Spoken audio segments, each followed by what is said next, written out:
Hello everybody, welcome. We're about to get started. So I just wanted to say a couple quick things in advance. I'm Tyreen Reuter. I'm a director and the newsletter editor for the Metuchen-Edison Historical Site.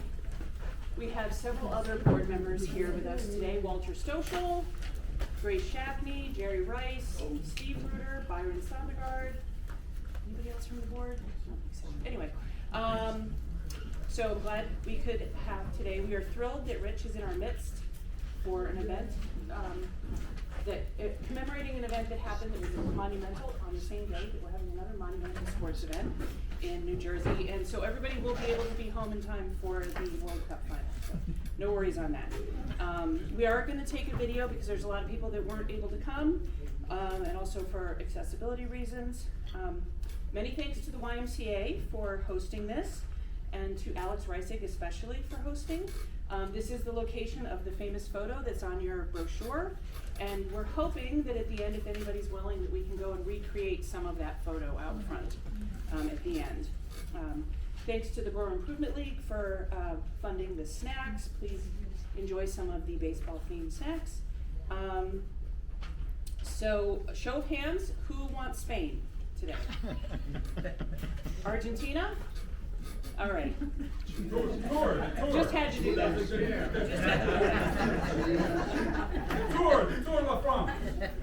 Norway. Anyway, yeah, I have a little bit of World Cup fever. So anyway, we're delighted to have Dr. Richard Puerzer here today to talk about baseball.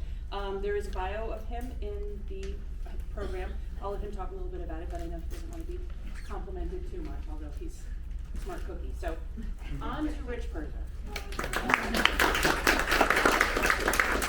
Thank you, Tyreen, and I really want to give you a lot of thanks because you've been working really hard to advertise this and put it together, and I am so grateful for all of that you've done, including some research that I get to talk about today as well.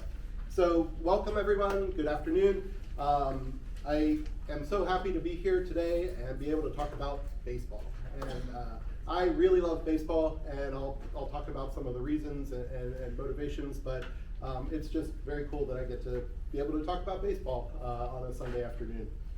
For those of you that don't know me, my name is Rich Puerzer. My wife Claire, who is here, and I moved to Metuchen about 28 years ago. We actually lived just down the street from the Y here on Thomas Street, the corner of Thomas and Brunswick. We've raised our 4 kids, Aaron, Casey, Joshua, and Addison here in Metuchen. My day job is I'm a college professor. I teach at Hofstra University, and I actually teach engineering. Nothing super directly related to baseball, but actually I find ways of connecting those two things. But my passion is really baseball, and I love the history, the culture, really everything associated with baseball. And so I try to put that into the various activities that I get to do, including the luck that I happened upon here in finding about these games that were played here in Metuchen. And so I'll talk a little bit about the origin of that. Really what I'm going to be talking about today is the 1930s. The 1930s, when a number of amazing teams came to play here in Metuchen. It all really culminated with the St. Louis Cardinals coming, but as I will show you and document, there were many, many amazing teams and players that came to play here in Metuchen. And so I will be able to give you a lot of background on all of these different things. Now, when we think about Metuchen today, and baseball and softball as it's played today, we usually think of the Metuchen Little League. And these are pictures of my 4 kids at various ages. Many of the people in these pictures are college graduates at this point. But I was lucky enough to be able to coach Little League here for more than 20 years. And I met a lot of really cool people by being able to do that, and had a lot of fun. And so I was able to sort of exercise that part of my baseball interest. But one of the things I've always found is that baseball brings people together, just like today. And so that was baseball today. This is baseball in the 1930s, this picture here. And this is, again, the St. Louis Cardinals, the 1936 St. Louis Cardinals, sitting in front of the YMCA. How are we situated? Is it that way? Okay. So right down below one of these windows here is where the Cardinals sat for this picture. And so I think I'll just be easier if I hold this. So my background story with this picture is that when we first moved to Metuchen, and our oldest son, who was 27 years old, was in a stroller. I was pushing him around town, and I came upon a bunch of pictures from town, and I was taking a look at them, and then this picture was there, and this picture grabbed me, because I knew what this was behind this. This is the Y. This is the front of the Y. And then I was looking more closely, and I could see very clearly this is the Cardinals. And I was then did a little bit of research and found out about the 1936 Cardinals playing here in Metuchen. And so I wanted to know more, in part because if the Cardinals played here, maybe other teams played here. And so not long after that, I went to the library. This is a long time ago. Got the microfilm out for the Metuchen Recorder for 1936, Metuchen Recorder for 1936, and I started to go through that year, and I found that not only did the St. Louis Cardinals play here, but many other really cool teams. The first one that really grabbed me was the Newark Eagles, a Negro League team who played here in Metuchen. And that sort of started the ball rolling with my research about all of the games that occurred, not just in 1936, but also earlier in the 30s here in town. And so I am very happy to have found that picture back then. I know Steve Reuter wrote about this back before me. But then when I found all of these Negro League teams, most especially, it really piqued my interest about all of the things that happened here. Now, almost everybody here is from Metuchen, and so I know a lot of this information might be something that you're very familiar with, but the two things I want to just focus upon is, as you all know, this is a small town, 2.85 square miles. It's a relatively close-knit town. One of the reasons we decided to raise our family here was because of the ability to be in a small, close-knit town and raise everybody here. And so we were happy to move here. One of the other interesting things is back in the 1930s, or 1930, the approximate population of Metuchen was about 5,748. And now, today, the population is about 3 times that, 15,400 approximately.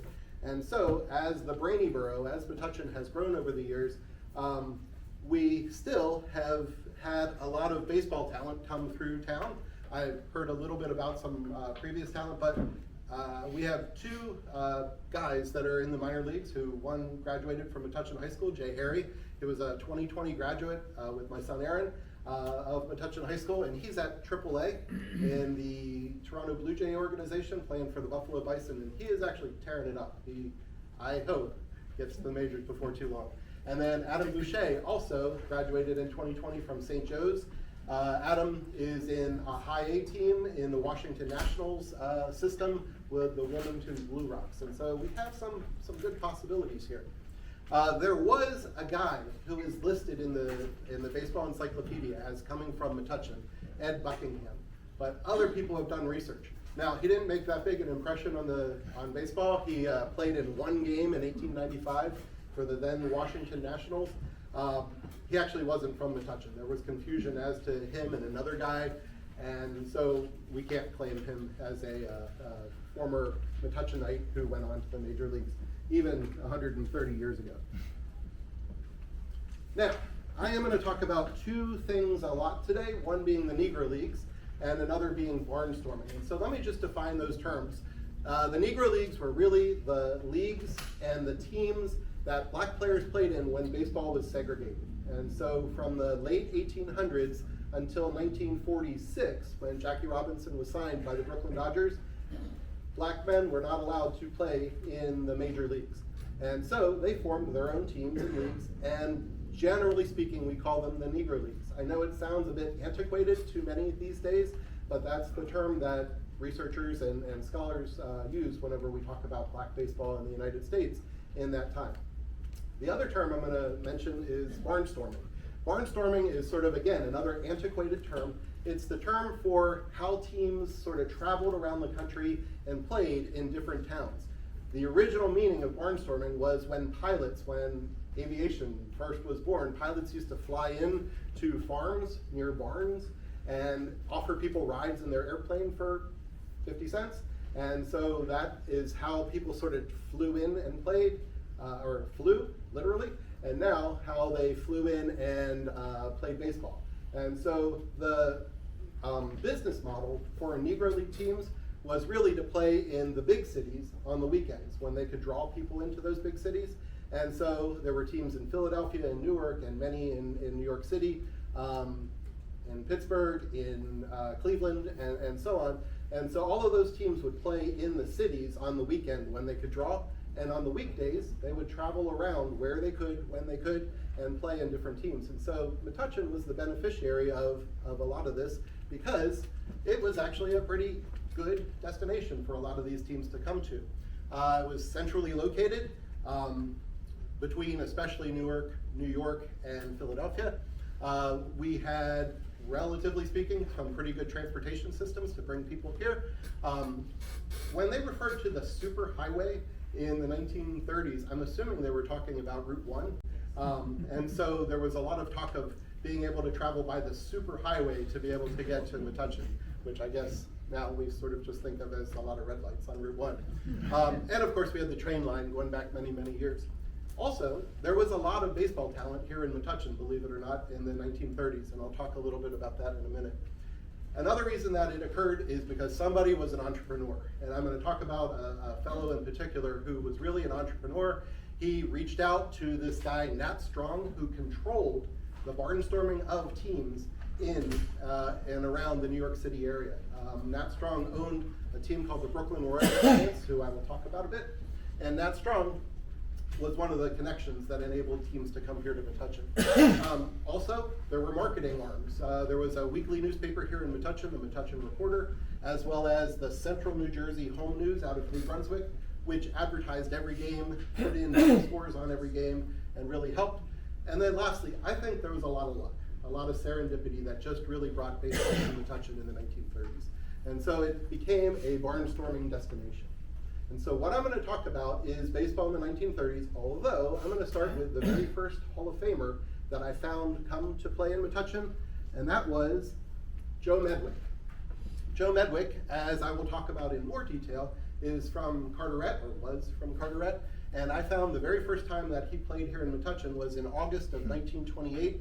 He was the center fielder for the Port Reading Athletic Association, as it's listed here on the box score. And the newspaper article about the game said that he was the center fielder for the visitors, covered the whole outfield, robbed Metuchen's heavy hitters of at least 3 good hits, and he himself tripled and hit a home run in that game that he played here. And so Medwick would return a few years later and come and play in Metuchen again.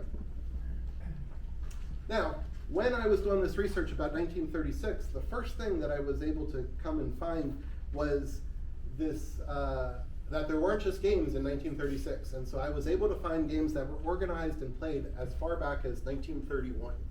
And I just kept finding game after game. You'll see ultimately that I had 50 games that were played here in Metuchen over the course of 1931 through 1936, mainly by Negro League teams. And so these are some of the many amazing players who came and played here. All 3 of these gentlemen are in the Hall of Fame now. All 3 also played for these teams, which are now considered major league teams. In 2020, Major League Baseball recognized the Negro Leagues, many of the Negro Leagues and their teams, as major league teams. And so there were major league teams, not just the Cardinals, but many other teams coming to Metuchen and playing, featuring some of the greatest players of all time. Most of the games were played on Monday evenings in 1931. They started at 6:15. I'll get to the team from Metuchen and where they played in a few minutes.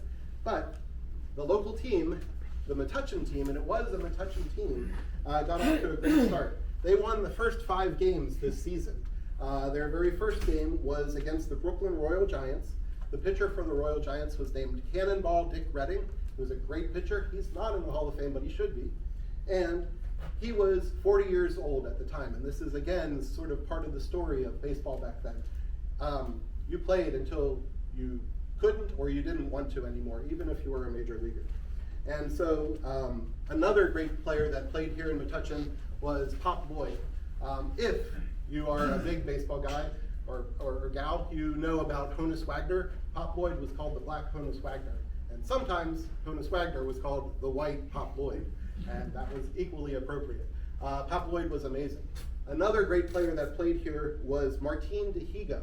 Martin Dihigo was sort of the Shohei Ohtani of the time. He was a pitcher and a third baseman and an outfielder. He was a great pitcher and a great hitter. He was amazing. And so he also played here in Metuchen. Now, the games got started, but it was a bit of a tenuous effort in the beginning. After the second game, in the newspaper, there was an article that was saying that if it doesn't start to draw more people to come to these games, there aren't going to be any more games. And so luckily that motivated people to come. And by the time the third and fourth games were played, there were about 2,000 people showing up for each of these games here in Metuchen. Again, about 40% of the population, if you only thought of Metuchen people coming to the game playing. Now also, think about baseball in 1931. In 1931, there was no television, of course, okay?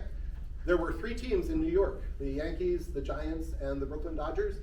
None of them broadcast their games over the radio. They were afraid that if they broadcast their games, people wouldn't go to the game, which is where they made most of their money. And so there was no radio to listen to those games. You just read about it, or you went to see a game. And if you lived in Metuchen, you could walk across town and see a lot of really amazing games. And so it was really, again, something that really came together and was an amazing time. One of the best teams that came to Metuchen in 1931 was known as the Hilldale team. They sometimes were called the Hilldale Daisies, the Hilldale Giants. You'll see that they played here twice, the 27th of July and the 17th of August. This is the team for which Martin Dihigo played, as well as Judy Johnson and Biz Mackey, who are also both in the Hall of Fame. Hilldale crushed Metuchen in that first game by a score of 17-4. And the second game was one of the more interesting games that was actually played here in Metuchen. Pitching for Hilldale in that game was Biz Mackey. Now, Biz Mackey is in the Hall of Fame as a catcher. And one of the things that he can claim is that he really brought Roy Campanella along. He taught, in many ways, Roy Campanella the basics of catching, and he coached Roy Campanella when he was a teenager. So Biz Mackey was very influential on Roy Campanella's career, who then influenced the Brooklyn Dodgers and eventually was a teammate of Jackie Robinson's. Biz Mackey pitched that day, and he struck out 11 Metuchen batters, which may seem like not that many today, but that was a tremendous amount of strikeouts back then. And it was reported in the newspaper that Mackey seemed to enjoy immediately disconcerting the Metuchen team with his fiery ball. Now, despite those 2 losses to the Hilldale team, Metuchen went 6-5 in 1931, entertained the crowds, and really built something here that would stay for a few years. Now, one aspect of researching this that was also interesting to me is the social aspect of this. Metuchen had a relatively small African-American population in the 1930s, and so these teams were playing for a predominantly white audience. In fact, in 1931, the same newspaper that was reporting the game against Hilldale was also reporting about a Klan rally a Klan rally that was held here in Metuchen. I believe it was the corner of the superhighway, Route 1 and Woodbridge Avenue, so somewhere near where Roosevelt Park was. Aside from that, everything else that I ever read about the Negro League teams coming and playing here was gushing. They were really just, the newspaper reporters were talking about how great the players were, how great the teams were, and I found nothing regarding race or especially racism in those articles. And so I'm very glad that sports was able to transcend this even back in the 1930s. So, who was actually playing for Metuchen, and how did this team come together? So these are some of the players who played for Metuchen, and the primary driver, I think, behind all of these games was Ed Blackie Regan. He was the manager for the team, he was primarily the third baseman for the team, and I believe he was really the entrepreneur behind the entire effort. He grew up in Perth Amboy. He was a great baseball player. He played in the minors from 21 to 24 for the Danville Tobacconists. Love these old minor league names. In the Piedmont League. And in the 30s, he was a plumber who lived here in Metuchen. He also had connections. He was the guy that was connected to Nat Strom. He also was from Perth Amboy, as I said, and was friends with some of the players who were from Perth Amboy, including a player for the Boston Braves named Billy Urbanski. And Billy Urbanski actually was the grandfather of, I believe, a woman that still lives here in Metuchen as well. Some of these other names I do not know, other than I know there's a 10-Ek Drive, I believe, on Grove Avenue in Edison. I just also love the nicknames, Rabbit and Boots and Peg and so on. The other great player that was from Metuchen was Bud Humphreys. Bud Humphreys was the pitcher often through the 30s for a lot of these teams. Bertram Elijah Bud Humphreys was the son of the pastor of the First Presbyterian Church here in Metuchen. He went to Brown University, where he was their best pitcher. He pitched against Harvard in Yankee Stadium in one of the games for Brown. He graduated from Brown in 1934, and I'll tell you a little bit more about Bud later, but he played in the Yankees farm system for a while, Cardinals farm system for a while, and he later became a Presbyterian minister himself, but his pitching was one of the reasons that I think Metuchen was successful in playing all of those years. So where did the team play?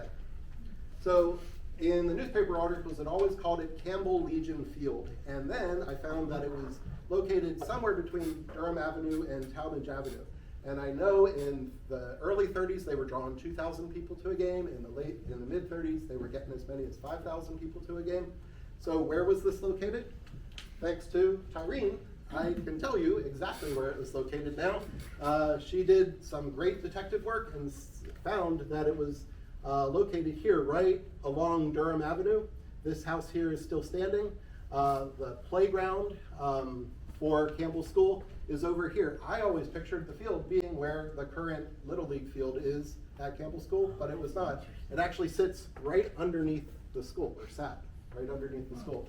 And so the kids in gym at Campbell School, my kids included, are playing basketball and so forth right on top of where the infield was for this field back in the 1930s, which is, again, pretty amazing.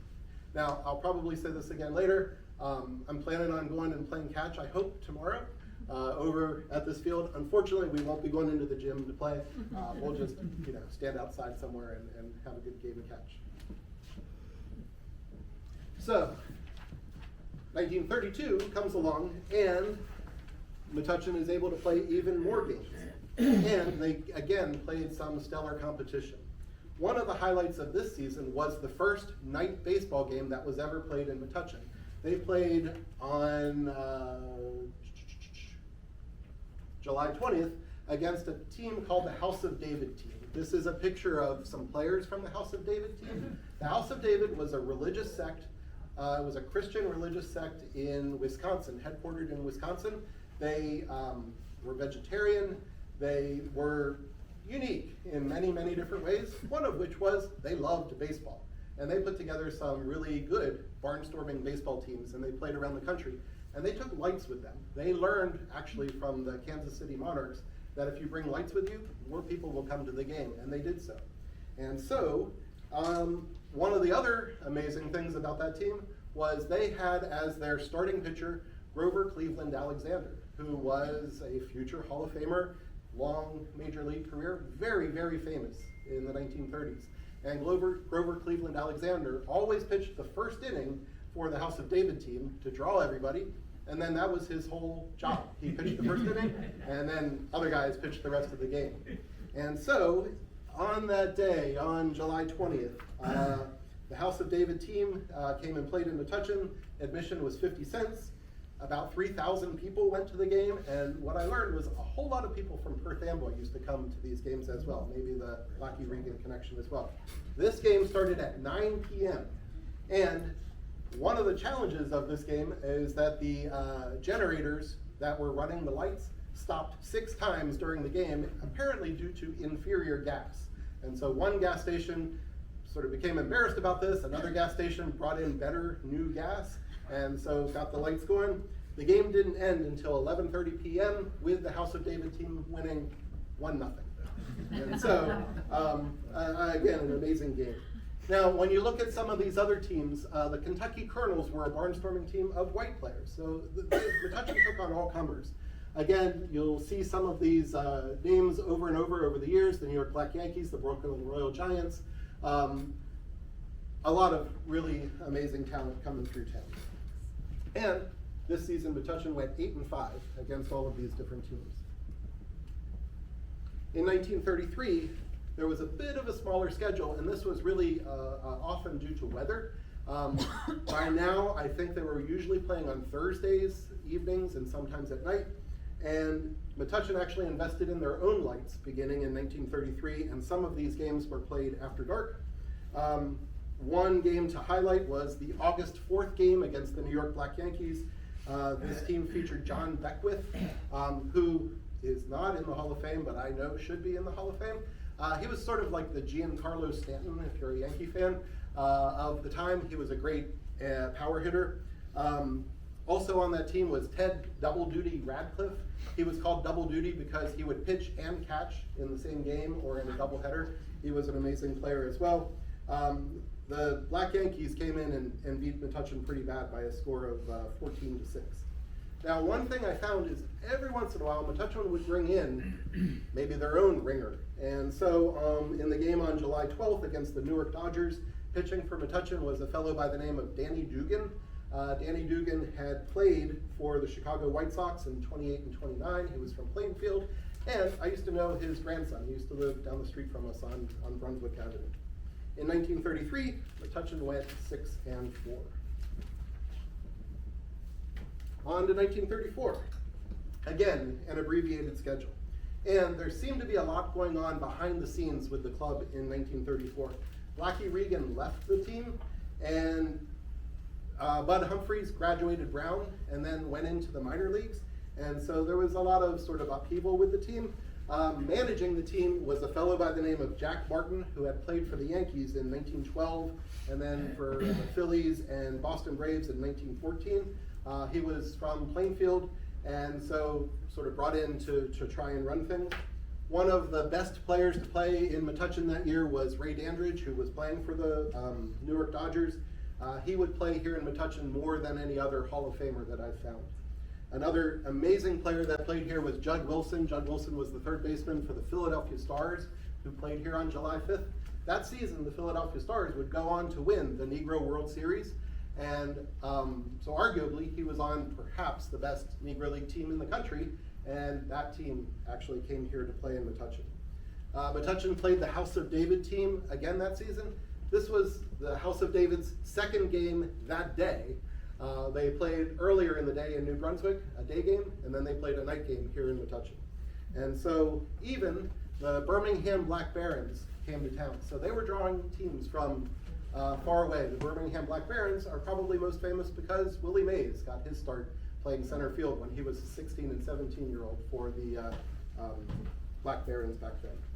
Now, you'll notice there's a gap in the schedule from July 12th to August 23rd. And as a baseball fan, as a researcher, as a Negro League fan, this breaks my heart. Because the Pittsburgh Crawfords were supposed to play in Metuchen on August 2nd. Pittsburgh Crawfords in 1934 could have been arguably the greatest baseball team of all time. Catching for the Pittsburgh Crawfords was Josh Gibson, who probably is the greatest catcher of all time. Pitching often for the Crawfords was Satchel Paige. So those are two names that even if you only know baseball a little bit, you probably know. And if I could say that Josh Gibson had played here in Metuchen, it would be amazing.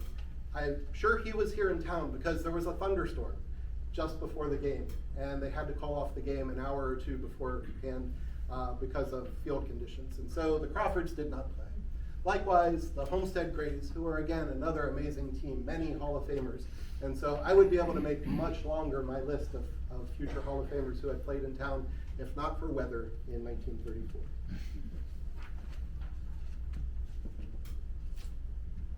And so, can I ask you one thing? Sure. Could you just read the sub-headline on that? So it says, crack-colored array to meet reorganized Metuchen 9. Newspaper writing back then was a lot different and pretty amazing. Now, there was a lot of turmoil with this team, as I mentioned, in 1934, And so it resulted in really disarray in 1935, unfortunately. And Metuchen's team pretty much fell apart.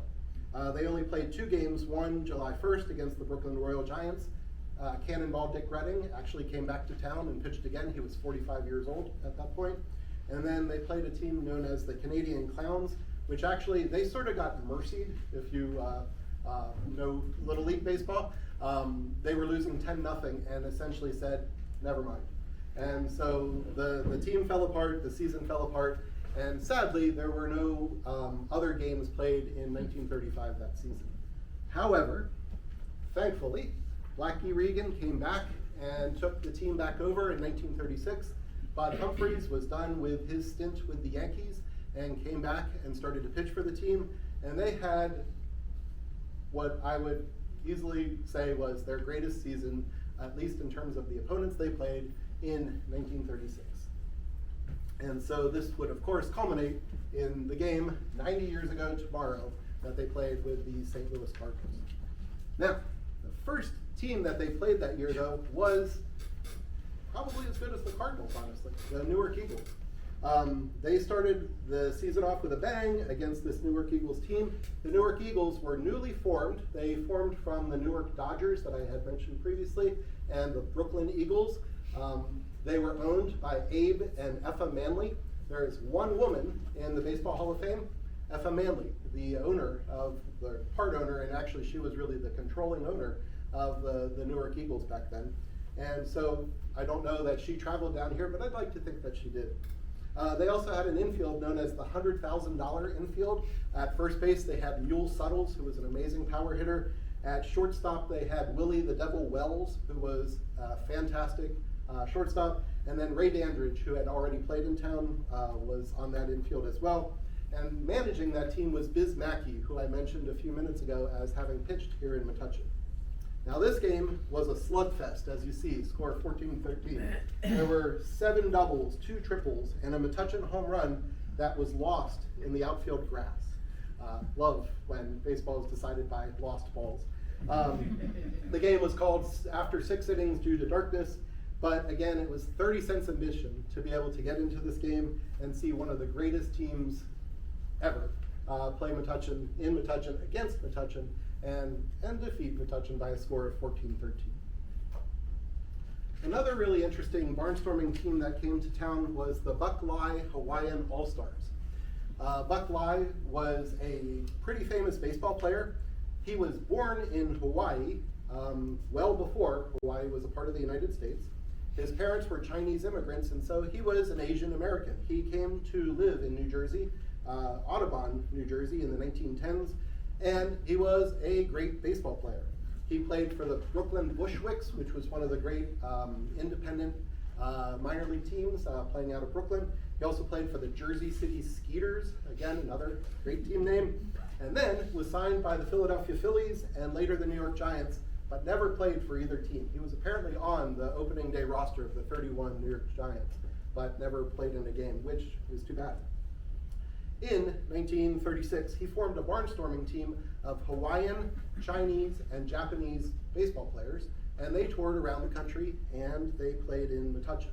I do not know that they always wore grass skirts. There was no mention of it in the newspaper about the game here in Metuchen, but this is that team when they were touring around. Metuchen won the game against the Hawaiian All-Stars by a score of 7-5. Now, right around this time, it was released to the public that the St. Louis Cardinals were heading to Metuchen for a game, again, 90 years ago tomorrow, July 20th, 1936. And there was excitement. And so, I do not own this ticket stub. I found it online years ago. I don't know who owns it. I wish I could see it in person. It would be really cool. But this was front page news here in Metuchen. And so one of the stories said that one of the outstanding events in Metuchen history, not only in the annals of sports, but of general importance as well. And I really think that's true. When you think back to the last 100 years, I think arguably this may have been the biggest event to occur in Metuchen. I know from a importance level, JFK drove through town. He just drove, he didn't play. Springsteen played in town. Yeah. So there's that. But I think this drew more people together than any other event perhaps in the last 100 years. And the Cardinals were in the World Series in '34, I think. They were one, 35, I don't know. I don't believe, 34 is But they were correct, one I of the believe. best teams. And they were known as the Gas House Gang. Yeah, they were renowned for many, many different reasons, including just being amazing. So, why would the Cardinals come to Metuchen? And the answer always is money. It was reported that the Cardinals were guaranteed $1,500 to play here in Metuchen, and even $200 if the game was rained out. The other big reason, I believe, is Joe Medwick. Joe Medwick was from Carteret, and so he was coming close to home to be able to play a game. And exhibition games of this sort, most especially with the Cardinals, were not uncommon. It was the Depression. Even though baseball teams were relatively successful ventures, they still wanted to make more money. The vice president for the St. Louis Cardinals in 1936 was Branch Rickey, who, again, if you know baseball or even American history, you know helped bring Jackie Robinson to the majors and integrate the majors with the Brooklyn Dodgers in 1947. And so Branch Rickey was also really good at making money. And so he, again, probably was one of the reasons why this game was scheduled here in Metuchen.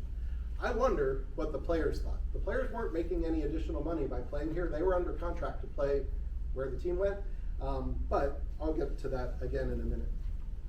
They were an amazing team. At first base for the Cardinals was Johnny the Big Cat Mize. This was his rookie season. He was 23 years old. He played in 126 games that season and hit 19 home runs, 5th in the National League. He would be elected to the Hall of Fame in 1981. Second baseman and manager, so player manager of the team, which was very common in the Depression to reduce the payroll, was Frankie Frisch, the Fordham Flash. He went to Fordham. He was a great player with the New York Giants and then the St. Louis Cardinals. He hit .314 for his career and again was elected to the Hall of Fame back in 1947. At shortstop for this team was Leo DeRocher, Leo the Lip. He was a good baseball player, but he was a great manager and would go on to have a great managerial career. He would manage Jackie Robinson right before he came to the majors, and then after he came to the majors, he would also manage Willie Mays and helped both of those men integrate baseball and make baseball so much better. DeRocher was inducted into the Hall of Fame in 1994, and then one of the most famous Americans in 1936 was Dizzy Dean, Jerome Dizzy Dean. He was a pitcher for the Cardinals. He was a showman. He barnstormed himself after the season with teams. He used to travel around with Satchel Paige for some years and play. Back in the 30s, he was amazing. In 1934, he won 30 games. He would go on to get hurt by a comeback or a hit that hit off of his foot in the 1937 All-Star game and sort of bring his career to an early end. But he remained very famous. He was an announcer for the Cardinals. He was a very famous American for much of the 1930s and beyond. He was elected to the Hall of Fame in 1953. But the best player unquestionably on the Cardinals in 1936 was Joe Medwick. So Medwick had a couple nicknames. One was Ducky Wucky, which he hated. Apparently he walked like a duck, and so a lot of people didn't say that to his face. Or Muscles, which is a much better nickname for a baseball player, I guess. So again, as I mentioned before, Medwick was born and raised in Carteret. He was the left fielder for this team. He was also only 24 years at this time, 24 years old. Leo DeRocher, who wasn't the kindest man in the world, referred to Medwick as the meanest, roughest guy you could imagine. So he was a colorful character. In 1936, again, he was 24 years old. He hit .351. He hit 18 home runs and 138 RBI, and he hit 64 doubles that year, which still is the National League record for doubles in a season. He was amazing. He was even more amazing, arguably, in 1937 when he won the Triple Crown and the MVP in the National League. He was really the star attraction for this game. And if you want to compare him to somebody these days, I would compare him to Mike Trout. Mike Trout, also a Jersey boy, amazing baseball player, outfielder, all tools. Likewise, Joe Medwick was very similar to Mike Trout. So, the Cardinals, as a barnstorming team, came here to Metuchen. The day before they came here, 90 years ago today, they played a doubleheader in St. Louis. They won both of the games in the doubleheader against the Boston Bees, who were called the Bees for a couple seasons. They were the Braves before and after that, and now the Atlanta Braves are the descendants of that team. The Cardinals were really good. They had a record of 53-33. They were one game behind the Cubs in the standings as of July 19th, and they were heading from St. Louis to go into New York City to face the New York Giants. Newspaper accounts of the day said that their train arrived at 6:45 in Metuchen, 6:45 p.m. here in Metuchen, and the station was just jammed. The game was scheduled to begin at 9 p.m., so what I imagine is they came from the train station here, where they changed their clothes, put on their uniforms, took the cool picture that I'm so thankful for, and then made their way over to Campbell Legion Field to play the game at 9 o'clock. And what field is that supposedly right there? That picture? That is a good question. That looks like the Polo Grounds, because I believe that's the scoreboard Okay. from the Polo Grounds in New York City. There were 6,000 tickets made available. They brought bleacher seats in from Rutgers to be able to add more seats to Campbell Legion Field. They also roped off the outfield, and I'll talk about that in a second and what that impact that was. Tickets for the game were 55 cents if you were in the outfield and $1.10 if you were behind the infield. It was reported that all of the soda and peanuts that they had made available were sold out before the game even started. The players signed autographs. I would so love to find one of those autographs that was signed here in Metuchen. And Dizzy Dean and Joe Medwick were the most popular in terms of signing autographs. And amazingly, the Cardinals started their entire regular team, except for a fellow by the name of Pepper Martin, and they also didn't start their best pitchers. Dizzy Dean didn't pitch here in Metuchen, but they started their regular team when they played here. And so once again, this picture. This is Joe Medwick here. This is Leo DeRocher. This is Dizzy Dean and his brother Paul Dean, or Daffy Dean, as he went by. There were 23 guys on the team. This, I believe I counted 16 people. I think that this is Johnny Mize up here. I still haven't ID'd who the little girl, who slapped the little girl is sitting on there. I need to spend some time on that one. But this is amazing. This is what enabled me to learn all of these, this other information about this game. There was a lady who was gonna try, well, she couldn't come, she was too far away. I think she said that's her grandmother. Really? So I'll find out and let you know. Awesome, please. Where's Walter Stokely then?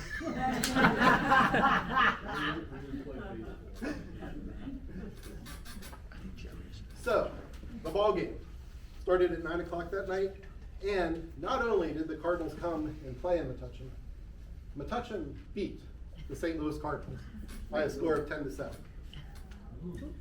There were 14 doubles in the game, and I'm assuming there were a lot of doubles in the game because if the ball went into the outfield and into the crowd that was just roped off, it was called a double. The pitchers for the Cardinals were Bill Walker and Flint Ream. They were both at the end of their career. Bill Walker pitched the second game of the doubleheader the day before. They didn't have pitch counts and things like that back then, so he just threw and threw and threw. He pitched in that game.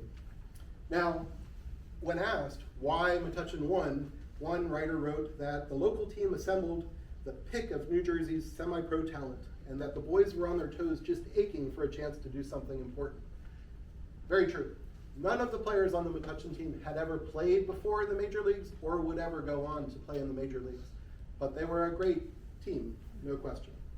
Another local reporter reminded everyone that the Cardinals generally didn't play under the lights, and this game was played under the lights, so maybe Metuchen was more used to playing under the lights. And I will tell you that the lights weren't as good back then as they are today, so it was probably a challenge to play under the lights. It wouldn't be until 1940 that the St. Louis Cardinals added lights to their stadium. Another newspaper story said that the writer was indignant when some wise guys went home saying that the Cardinals laid down to give the locals a break. And he pointed out that the Cardinal pitchers were first string veterans and top-notch tossers. Again, true, they were major league pitchers, but they were probably a little tired and towards the end of their career. Still, this must have been just an amazing event to have witnessed, not just as a baseball fan, not just as a Metuchenite, but as a human being, to be able to see something like this happen here in Metuchen. Now, the Cardinals, when you think about it, the next day, or that night, got on a train to go into New York City. And there was no air conditioning on that train, like we thankfully have here. There was no air conditioning in their hotel in New York City. And they had to get up the next morning and face the New York Giants. And not just the New York Giants, they had to face Carl Hubble, who was, with Dizzy Dean, one of the best pitchers in baseball that season. And so they faced Hubble in the Polo Grounds for, I believe, a 1 p.m. Game, and lost by a score of 2-1. You have to wonder if they were a little tired after playing here in Metuchen the night before.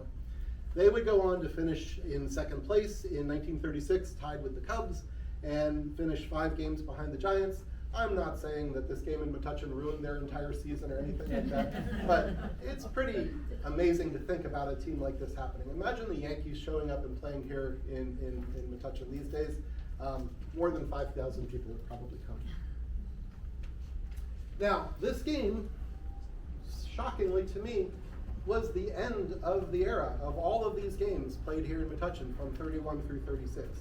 And I think that this probably was because Blackie Regan was coming to the end of his playing career, and maybe either he made a lot of money on this game and was ready to be done, or he just was tired. Bud Humphries, as I say here, was actually signed by the St. Louis Cardinals after the game, so he clearly impressed them with his pitching.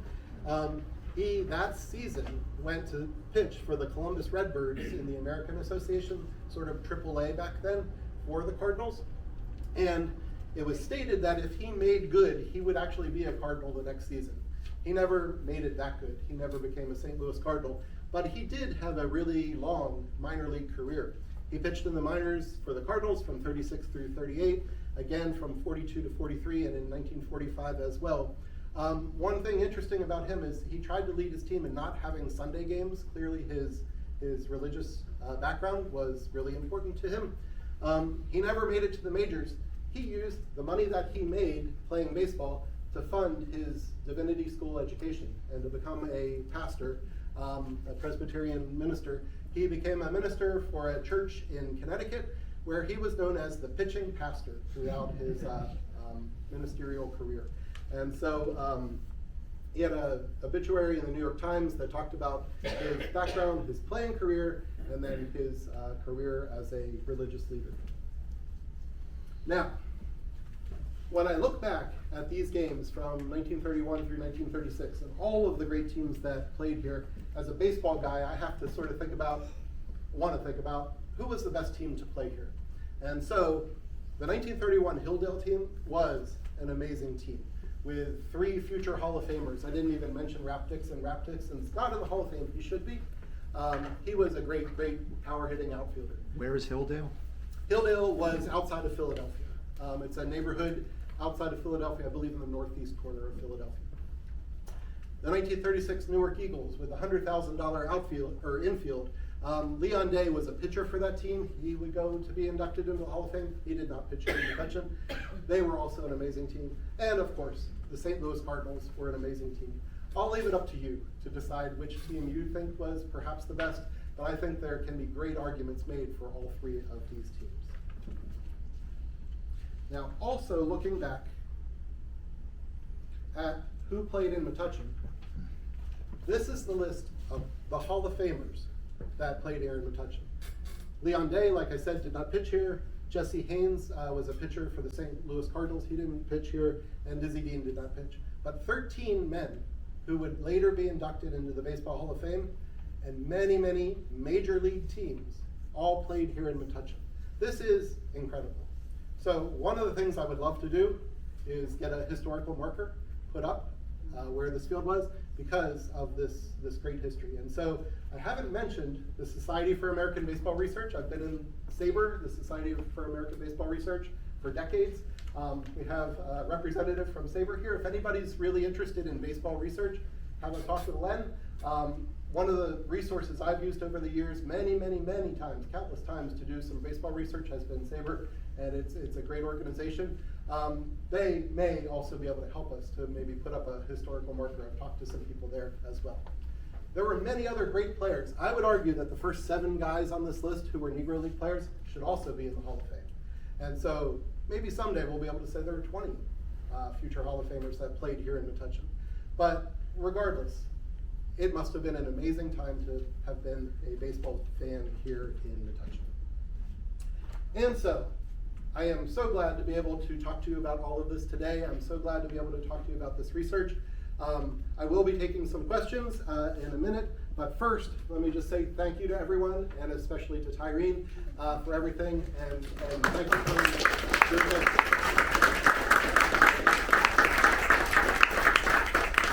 Now, if you are interested, I wrote an article about all of this that was published in 9, the Journal of Baseball and American Culture. 9 is a journal that's been around for decades. I wrote an article that really covers everything that I've talked about today, so if you'd like to take a look at that, this QR code will take you there. All you have to do is say that you're human once you get to the link after this, and then it'll take you right there. It's an open access journal, and you can read a little bit more about all of the things that I've written about. And one more thing, can't go without mentioning this. As I mentioned, I love all aspects of baseball, so much so that it inspired me to poetry.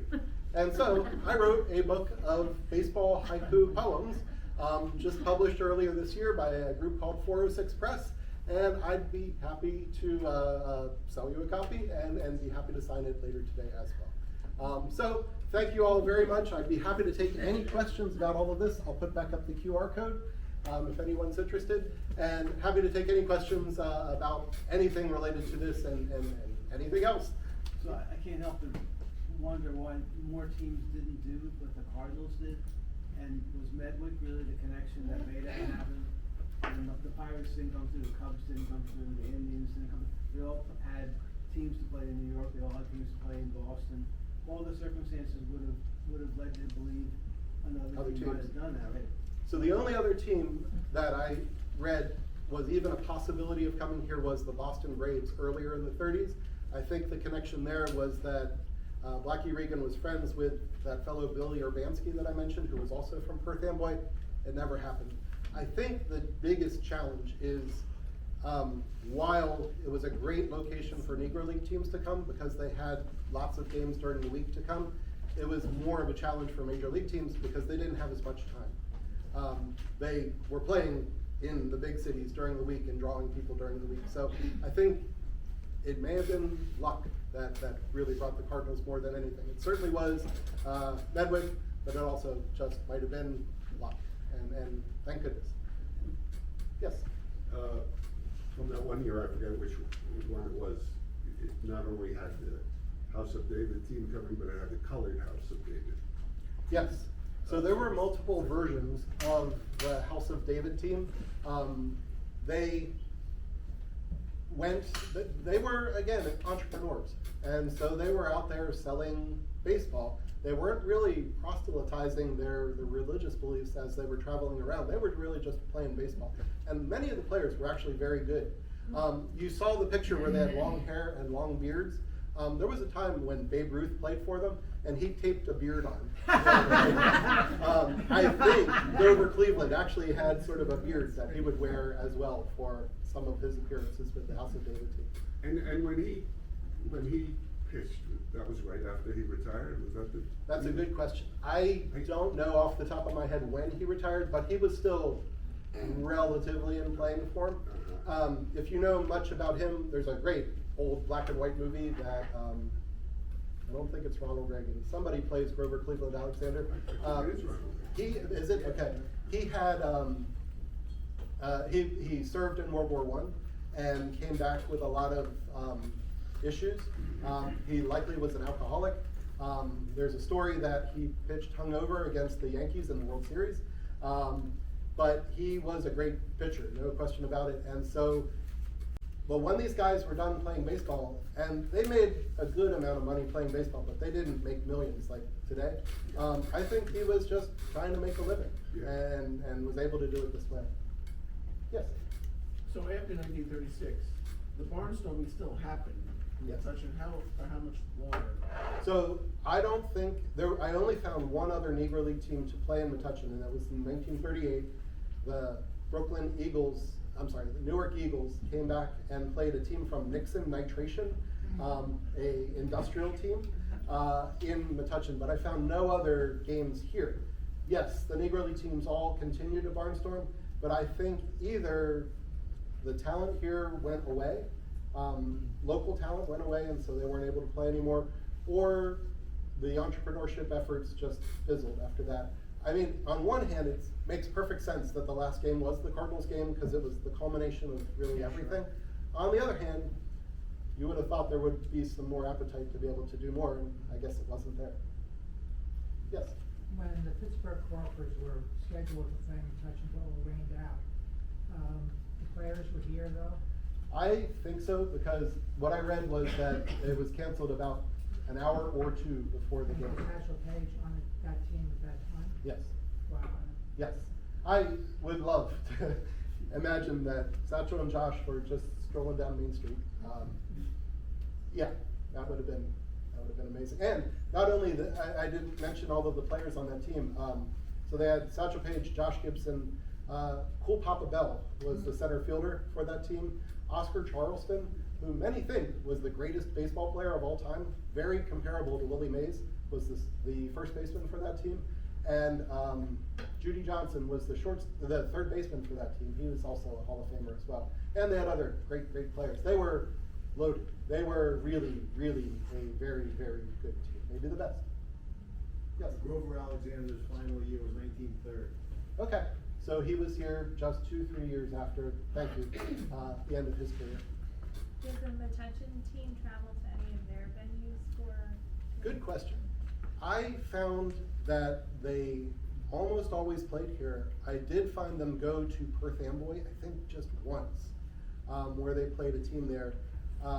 They did play the occasional team from like New Brunswick or Perth Amboy or Carteret, but almost always it was here. They seem to really have the ability to attract people here. Two things I remember from my research is one, that we were more of a regional team. Most of the players actually weren't from Metuchen, and that explains maybe why we're so good. Yeah. And the other thing that I found interesting, it was one of the guys, I remember talking to you about this, one of the guys that played for the Cardinals is not even listed on as being on the team. Yeah. We don't know if it was a tryout or a ball boy or. And the other thing it could have been is confusion in the box score. I have read so many, most especially Negro League box scores, that have names that never again appear in a box score, and so I think there's sometimes just confusion about what goes on there. Although the Home News, whatever that newspaper was called, essentially the Home News Tribune of the time, was very good at documenting everything quite accurately. Yes? The New York Black Yankees kind of caught my attention. Mm-hmm. So my question is, presumably, maybe not, they were separate from the New York Yankees, the white Yankees, but I guess were they in any way connected or subsidiary, just a segregated group of Good people? question. There was absolutely no connection. No connection. The And Yankees, just adopted that name. yes.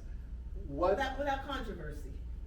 Absolutely. Yeah, there was Okay, no right. copywriting or Right, anything like exactly. I was that. thinking about copywriting. In fact, Okay. many Negro League teams for many years from every town were called the Giants.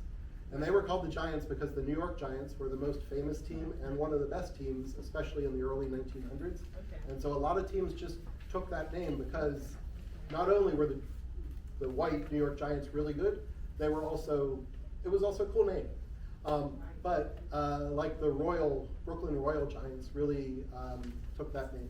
The Black Yankees took that name because probably some connection to the New York Yankees, but the New York Yankees, I will tell you, were one of the last teams to integrate, were one of the most staunchly segregationist of teams, and would have nothing to do with the New York Black Yankees.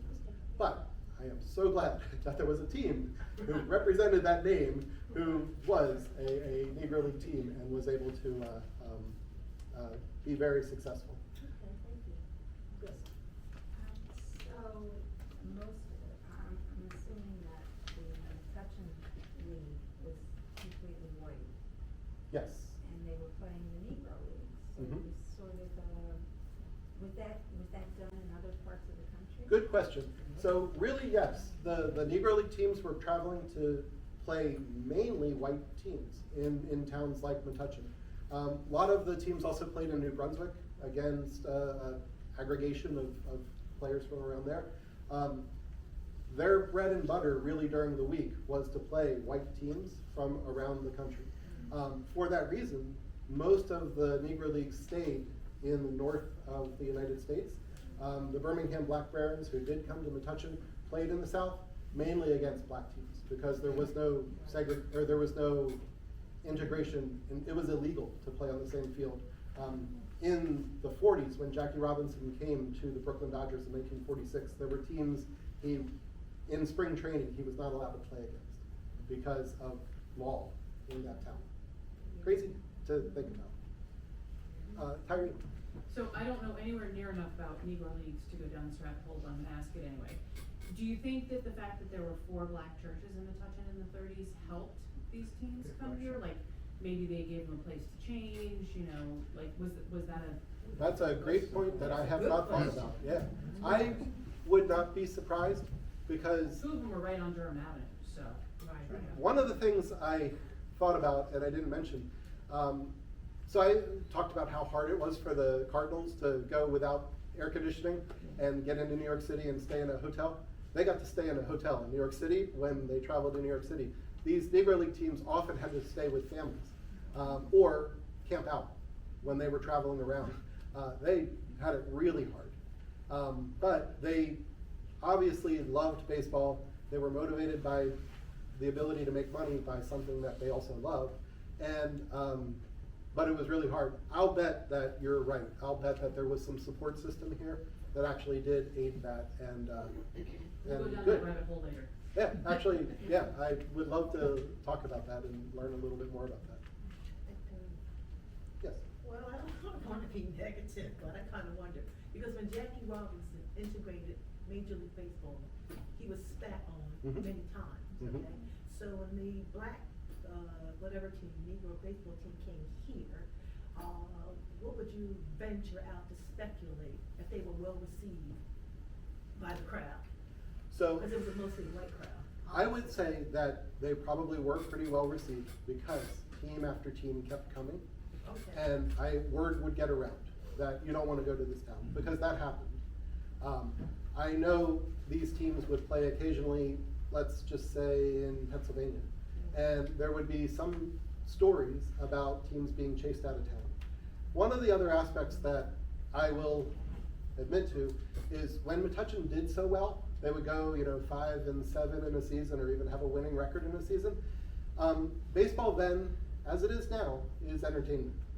We know that the players are trying their best to play now and earning a lot of money to do so, and they were back then, and they were motivated to win. They were also motivated to entertain and survive and move on. And so part of it was an entertainment venture. Part of it was to put on a good show. That the Buckle Eye team that had the grass skirts, the only reason they would do that would be to attract attention and get people to come. Metuchen played a Negro League team known as the Detroit Clowns. The Clowns sort of wore a clown suit. It was pretty demeaning. But they were great baseball players too. And so in a way, they were balancing what they had to do to be able to do this. And so I do think that this was likely a very welcoming place because all of the teams kept coming and coming and coming and playing. And people just wanted to watch the sport. I think so, yeah. I was gonna ask you about the clowns, because I missed it the other day, but I saw the title on ESPN or something they made, partly because of the success of the Savannah Bananas. Mhm. There's a Cleveland Clowns Yep, team now. yep. There was a documentary about that on the other day. Have you seen that? Or? I have not. No? but, yeah. It's great. Yeah, there were, Buck O'Neill, who, again, if you know baseball, or if you've seen the Ken Burns baseball documentary, you know Buck O'Neill.